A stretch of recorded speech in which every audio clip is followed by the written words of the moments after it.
Buenas noches, queridos hermanos. Grandes bendiciones sean derramadas para cada uno de ustedes. Ministerios Príncipe de Paz os da la bienvenida.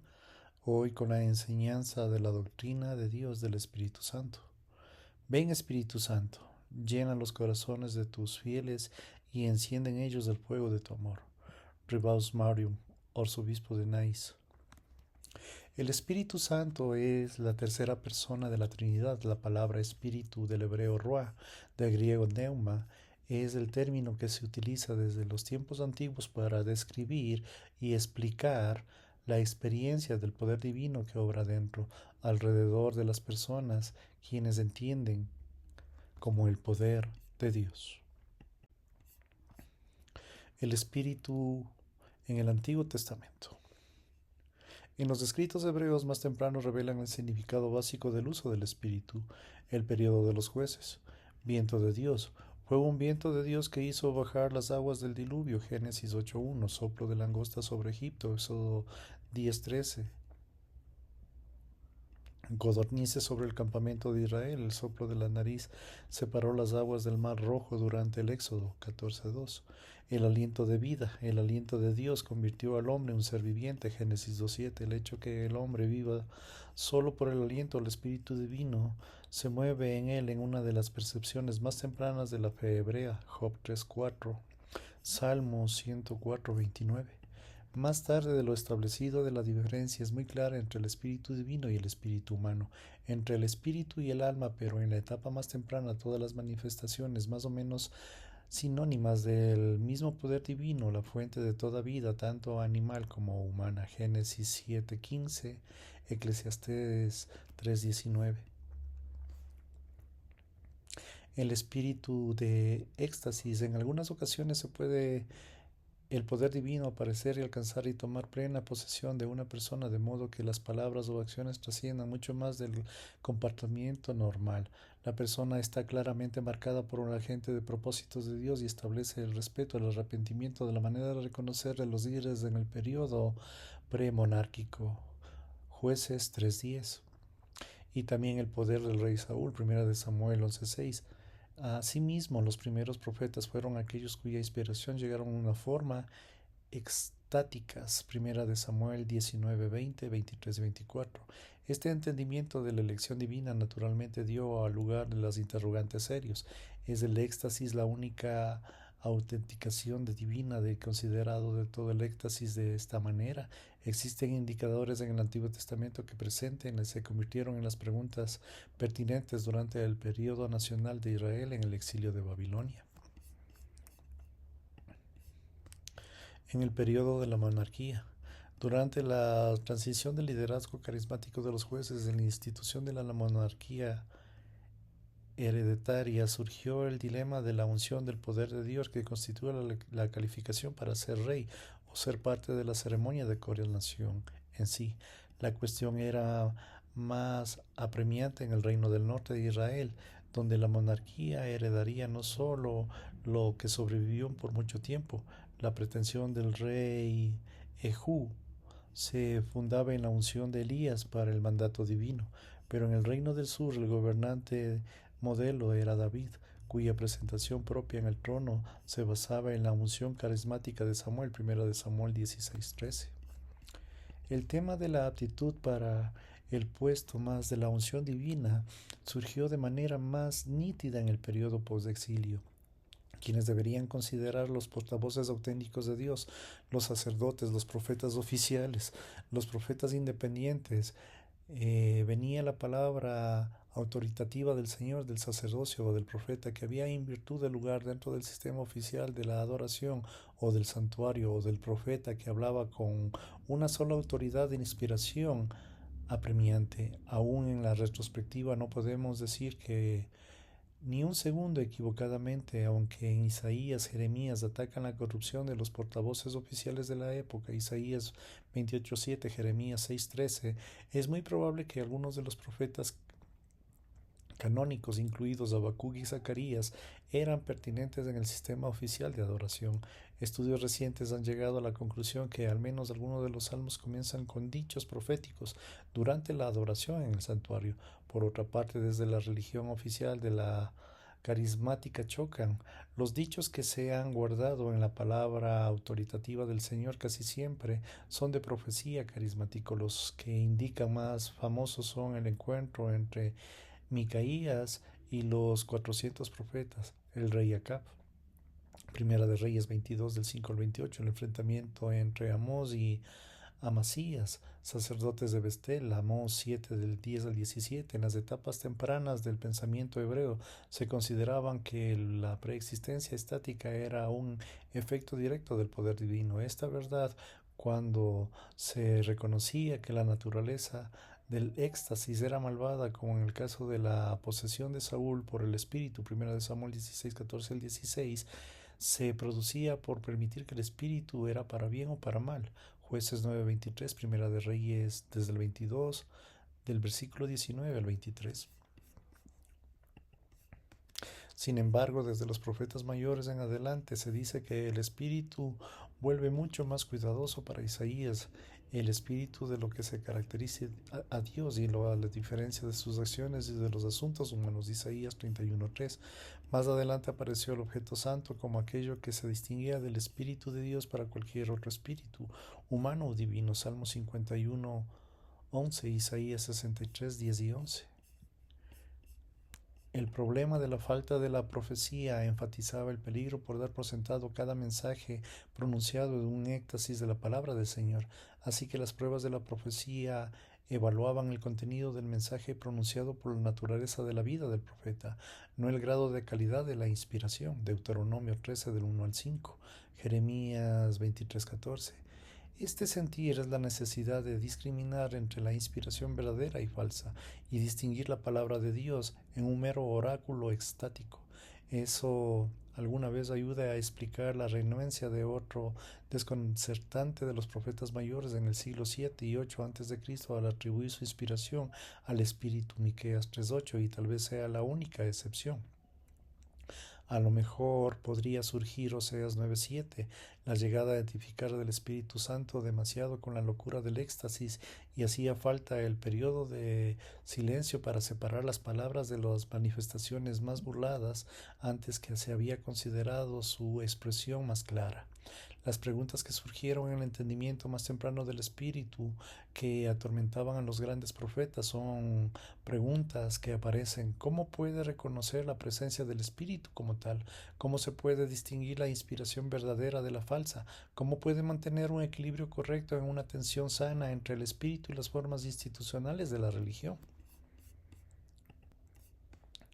Los periodos de exilio y posexilio. En la literatura exílica y posexílica, el papel del espíritu se encuentra en dos funciones principales. El espíritu profético. Los profetas tardíos volvieron a hablar del espíritu en términos explícitos como inspirados por la profecía. Ezequiel 3 del 1 al 4. Zacarías 4:6. Al mirar hacia atrás en el periodo preexilio, estos profetas también atribuyeron literalmente la inspiración de algunos profetas al Espíritu, Zacarías 7:12. Esta tendencia exalta el papel del Espíritu como inspirador de la profecía y llegó a ser más tarde permanente en el periodo entre el Antiguo Testamento y el Nuevo Testamento, hasta que el judaísmo rabínico y el Espíritu fue casi exhaustivamente el inspirador de los escritos proféticos ahora considerados como escrituras. El Espíritu escatológico, otro rol que atribuía al Espíritu durante los tiempos de exilio y preexilio, era el poder de Dios que se caracterizaba por la edad venidera. Esa esperanza escatológica es el poder divino efectuado por la limpieza final y una creación renovada para ser fundada principalmente en las profecías de Isaías 4:4, donde tiene su expresión más clara el espíritu de alguien ungido por el Espíritu como agente de salvación final. En otros lugares se expresa este mismo anhelo en aquel tiempo cuando el Espíritu sería derramado literalmente sobre Israel. Ezequiel 39:29, Joel 2:28. Por esa nueva creación, este nuevo pacto en los cuales en la relación con Dios sería mucho más vital e inmediata. Jeremías 31:31, Ezequiel 36:26. En el periodo anterior de Jesús, el entendimiento del Espíritu como espíritu de profecía o como espíritu de la edad venidera venía desarrollado con un dogma ampliamente aceptado en el Espíritu, ya que no se experimentaba en el presente. En el pasado se había conocido el Espíritu como inspirador de escritores proféticos, que después de Ageo, Zacarías, Malaquías, el Espíritu había sido retirado. El Espíritu se volvería a conocer en la época del Mesías, pero mientras tanto el Espíritu estaba ausente de Israel. Ni siquiera el gran Giel, erudito y líder y maestro judío 60 antes de Cristo, casi contemporáneo con Jesús, había recibido el Espíritu. Existe la tradición que una reunión con Gilel, con otros hombres sabios, otra voz del cielo dijo: entre aquí presentes hay uno que había merecido el Espíritu Santo descendiera sobre él en su época que hubiera sido digno de ello. La consecuencia de esto es capaz de aceptar al Espíritu, que era el Espíritu, en efecto quedó subordinada a la ley. El Espíritu inspiró la ley, pero el Espíritu ya no se podía experimentar directamente. La ley lo convirtió en una única voz del Espíritu. Fue esta denominación cada vez mayor a la ley y de sus intérpretes oficiales que proveyó el transporte a la misión de Jesús de la extensión inicial del cristianismo. En el Espíritu en el Nuevo Testamento. Sí, hermanos, de entender correctamente la enseñanza del Nuevo Testamento acerca del Espíritu, debemos conocer tanto la continuidad como la discontinuidad del Antiguo Testamento en muchos puntos que se pueden entender plenamente en el uso neotestamentario, sin el trasfondo conceptivo de los pasajes del Antiguo Testamento. Por ejemplo, en la ambigüedad en Juan 3:8, viento, espíritu; 2 Tesalonicenses 2:8, espíritu; en Apocalipsis 11:11, aliento de vida. Se lleva de vuelta los significados hebreos básicos del espíritu descritos principales en los capítulos de Hechos 8:39, Apocalipsis 17:3, que reflejan el mismo concepto del espíritu que encontramos en Primera de Reyes 18:12, Segunda de Reyes 2:16, Ezequiel 3:14. Los escritores del Nuevo Testamento expresan la idea rabínica de la autoridad que está respaldada por la autoridad del Espíritu, Mateo 12:36. Sin embargo, la continuidad principal de la realización de la esperanza de los escritores del Antiguo Testamento al mismo tiempo del cristianismo, no solo el judaísmo realizado, el significado central de Jesús en la nueva definición del Espíritu que surge de la vida, de la obra de Jesús, tenemos el elemento de la discontinuidad que marca la nueva etapa con este tipo ya distinto. El Espíritu en la nueva edad. La característica más sobresaliente del ministerio de Jesús en el mensaje de los primeros cristianos fue la convicción y proclamación que las bendiciones de la nueva edad que estaban presentes del Espíritu escatológico ya había sido derramado, con excepción de los eseños y los del Qumran. Ningún otro grupo o individuo de la religión judía de esa época había animado a hacer una declaración tan audaz. Los profetas y rabinos esperaban en la edad mesiánica por venir. En los escritores apocalípticos advertían la llegada inminente, pero nadie pensaba que ya había llegado. Aún Juan el Bautista solo habló que había de venir en la operación del Espíritu del fruto del que era inminente. Marcos 1:8. Pero para Jesús y los cristianos del primer siglo, la esperanza de anhela en una realidad vívida en la formación incluida en la sensación de las emociones y estar en los últimos días sin algún reconocimiento de esa dimensión escatológica. En la fe y en la vida cristiana no podemos entender esta enseñanza y esta experiencia acerca del Espíritu. Está evidente que Jesús pensaba que sus enseñanzas y sanidades cumplían las esperanzas proféticas, Mateo 12:41-42. En particular se consideraba al ungido del Espíritu como agente de salvación escatológica, Mateo 5 del 3-6, Lucas 4 del 17-19. Jesús también entendía que sus exorcismos eran efectos por el poder escatológico, el Espíritu de Dios que se manifestaba en el reino de Dios en los tiempos postreros, Mateo 12:27, Marcos 3 del 22 al 26. Los evangelistas, especialmente Lucas, enfatizaban la naturaleza escatológica de la vida y el ministerio de Jesús, haciendo hincapié en el rol del Espíritu en su nacimiento, Mateo 1:18, Lucas 1:35, en su bautismo, Mateo 1:9, en su ministerio, Mateo 1:4.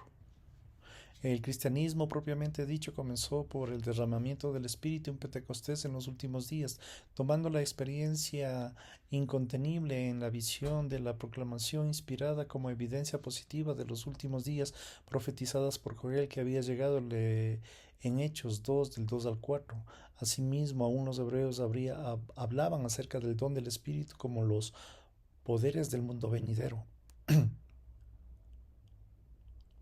Todavía más impactante de la manera en que Pablo entiende el Espíritu como garantía de la salvación completa de Dios, 2 de Corintios 1:22, Efesios 13:14, las primicias de la cosecha final de los hombres por Dios, Romanos 8:23, el primer anticipo de la herencia del reino de Dios del creyente, Corintios 6 del 9 al 11. Una vez más se piensa en el Espíritu como el poder de la edad venidera, como en ese poder que caracterizaba al gobernante de Dios con ese fin de los tiempos, ya que está formado y transformado la vida de los creyentes. Para Pablo todo también significa que el don del Espíritu es solo el comienzo de un proceso de toda la vida, no que termina hasta que la persona entera del creyente esté bajo la dirección del Espíritu. Romanos 8:11, Primera de Corintios 5:42 al 49. También significa que la experiencia actual de la fe es de una tensión permanente entre la que Dios ya comenzó a lograr la vida del creyente y que todavía no está sujeto a la gracia de Dios, Filipenses 1:6, entre el espíritu y la carne, entre la vida y la muerte, Romanos 8:10. En esta tensión escatológica entre la vida del espíritu y la vida y la carne, que tiene su expresión conmovedora en Romanos 7:24 y 2 de Corintios 5 del 2 al 4. El espíritu en la nueva vida. Ya que el Espíritu es una marca de los nuevos tiempos, no es una sorpresa que en general los escritores del Nuevo Testamento hayan entendido que el don del Espíritu es aquello que lleva a una persona a nuestros nuevos tiempos.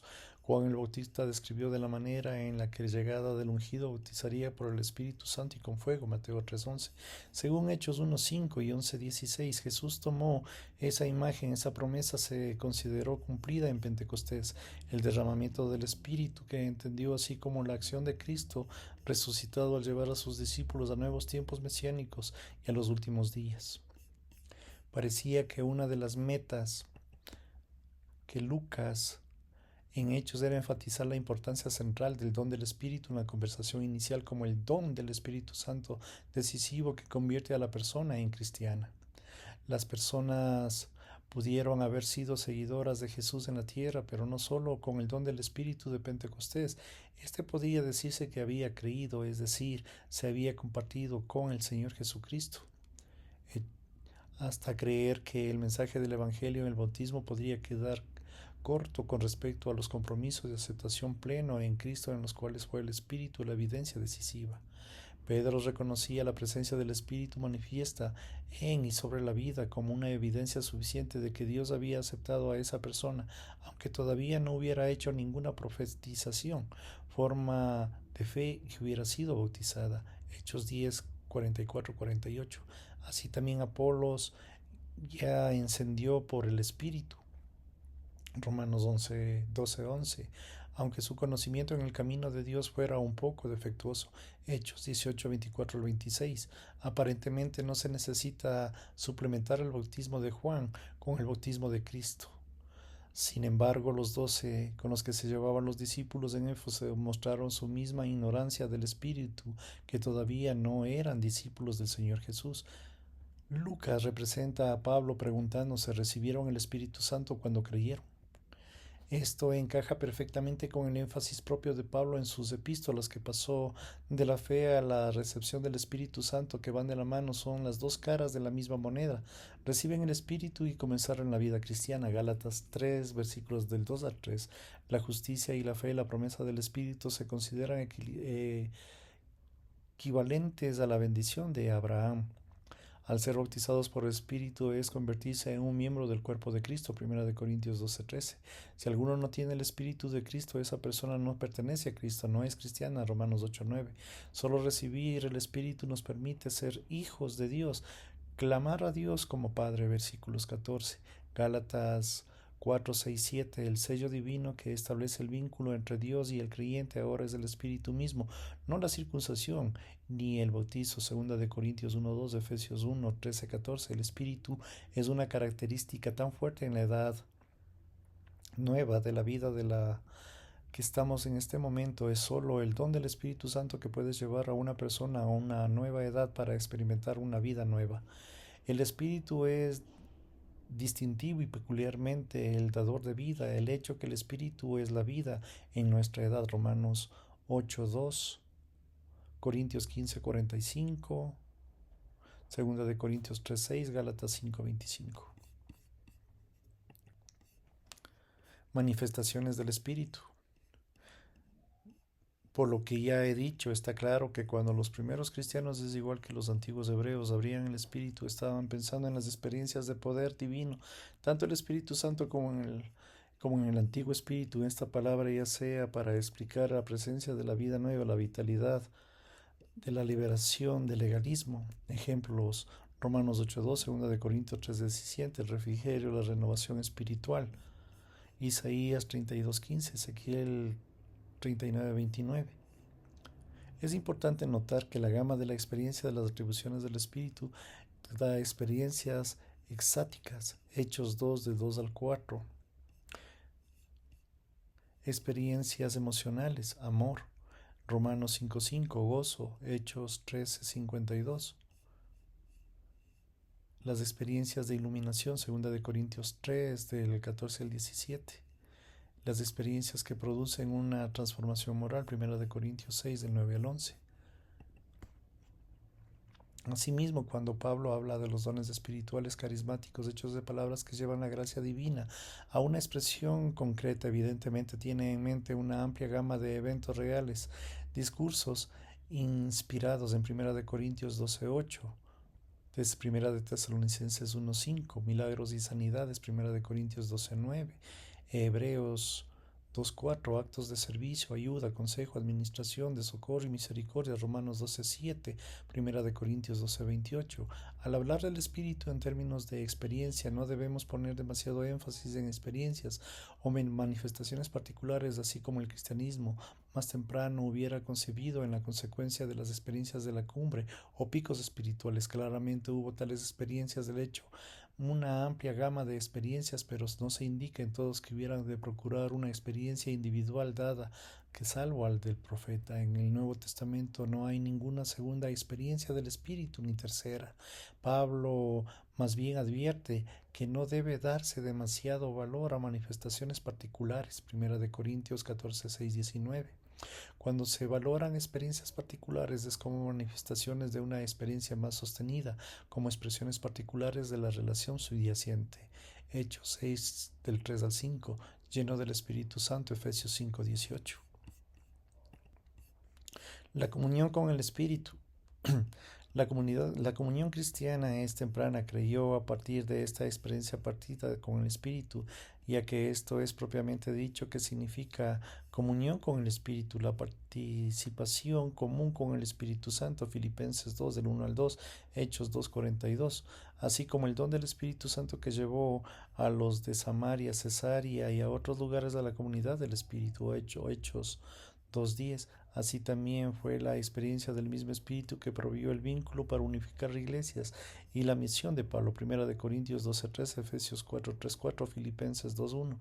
Aquí vemos la real importancia de las manifestaciones del don Espíritu Divino como Pablo en la diversidad y estas manifestaciones particulares que surgen en la unidad de la iglesia, como el cuerpo de Cristo crece en unidad. Pablo expresa los carismas como expresiones especiales en la vida, que todos la comparten. Pablo los valora solo a medida que los benefician y edifican con esa adoración común. 1 de Corintios 12:7. Por eso es tanto el valor de la profecía.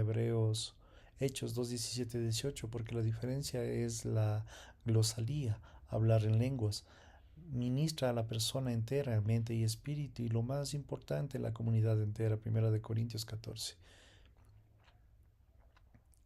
Por la misma razón, Pablo es cauteloso en aceptar todas las afirmaciones de los carismas, la existencia de la inspiración, la autoeficiencia, y la recomienda en cada afirmación sea sometida a la opinión de la comunidad. Es poco probable que lo que no cuenta eco entre los que tienen el Espíritu no tienen la comunidad del Espíritu sea el don del Espíritu. 1 de Corintios 2 del 12 al 15. De esta manera, Pablo provee una resolución al problema del Antiguo Testamento si la autoridad reside en la pronunciación individual de la propuesta carismática del funcionamiento de la religión institucional, se está atravesando una antítesis del carisma individual y del portavoz oficial. Todos tienen el Espíritu, solo tienen una o dos personas especialmente ungidas. Todos pueden ser usados por el Espíritu como ministros de gracia, solo el profeta en particular. Romanos 8:9, Primera de Corintios 2:12. Esto significa que la autoridad no reside en el carisma o en el oficio, sino más bien en la correlación y la interrelación del carisma y la comunidad carismática individual, la palabra, acto aprobado o aprobada por la comunidad en general. El Espíritu de Cristo. El desarrollo del elemento más importante del entendimiento cristiano más temprano del Espíritu que obra y recibe en el Espíritu es el de Jesús. Hechos 16:7, Romanos 8:9. Esta definición más precisa del Espíritu que brinda la respuesta cristiana a otro problema del Antiguo Testamento, como reconocer la experiencia del Espíritu como la respuesta a la parte que el Espíritu ha indicado como el Espíritu que da testimonio de Jesús. Juan 15:26, Hechos 5:32, Primera de Corintios 12:3, pero también es más profundo como el Espíritu que inspiró y dio poder a Jesús mismo. Por lo tanto, el espíritu debe reconocerse como el espíritu de filiación, es decir, el que inspira la misma oración y crea la relación con Dios Padre y disfruta de Jesús. Romanos 8 del 5 al 17, coherederos, Gálatas 4, 6, 7, el espíritu que debe reconocerse como el poder de Dios que es transmitido a la persona, a la imagen de Dios que nace en cada creyente que parece a Cristo, 2 de Corintios 3:18, Romanos 8:29. En particular, esto significa que la experiencia en el Espíritu de Jesús es la experiencia de Cristo crucificado, así como el de Cristo exaltado, una experiencia no solo con el poder de resurrección, sino de compartir sus sufrimientos y su mente. Romanos 8:17, 2 de Corintios 4, del 7 al 12. La marca del Espíritu de Cristo no consiste tanto en experiencias de poder divino que dejan atrás la transformación de la debilidad física, sino más bien al experimentar el poder en medio de la debilidad en la vida a través de la muerte. 2 de Corintios 12, 9 y 10. El vínculo entre el Espíritu de Jesús exaltado es más estrecho para el creyente en un sentido real. En el Espíritu es el modo actual y esencial de Jesús. Romanos 1:4. Primera de Timoteo 3:16. Experimentar el Espíritu es experimentar a Jesús. Juan 14, 16 a 28, Romanos 8:9. Es imposible conocer a Jesús aparte del Espíritu o de la marca que no sea a través del Espíritu. Es imposible experimentar el Espíritu, no sea así. El Espíritu tiene el carácter de Cristo. Imprime este carácter de lo que sea que someten a él. El cristianismo debe descartar cualquier experiencia espiritual distinta, ignorar y evitarla por completo. Gracias, queridos hermanos, que el Señor los bendiga y Dios mediante nos encontramos en la próxima clase.